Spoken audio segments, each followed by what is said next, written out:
Welcome to PodRAD. This video will explain how the sleep timer works.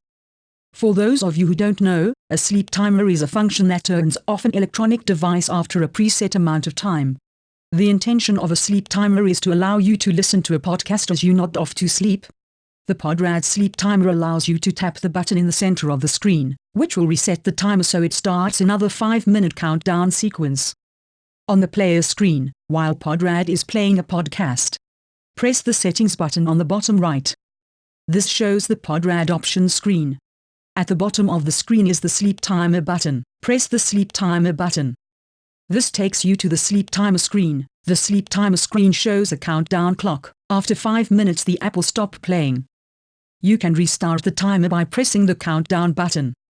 The sleep timer screen is in red and black so as to minimize, as much as is practicable, any interference with your night vision. If you place the device face down, and the proximity sensor is set correctly, the screen will turn off when the device is face down on a surface. Press the button on the bottom left to exit the sleep timer.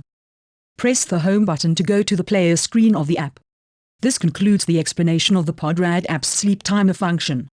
We hope you will enjoy our app, and if you like PodRAD, please give us a 5-star rating, as this will help us a lot. Thank you for watching.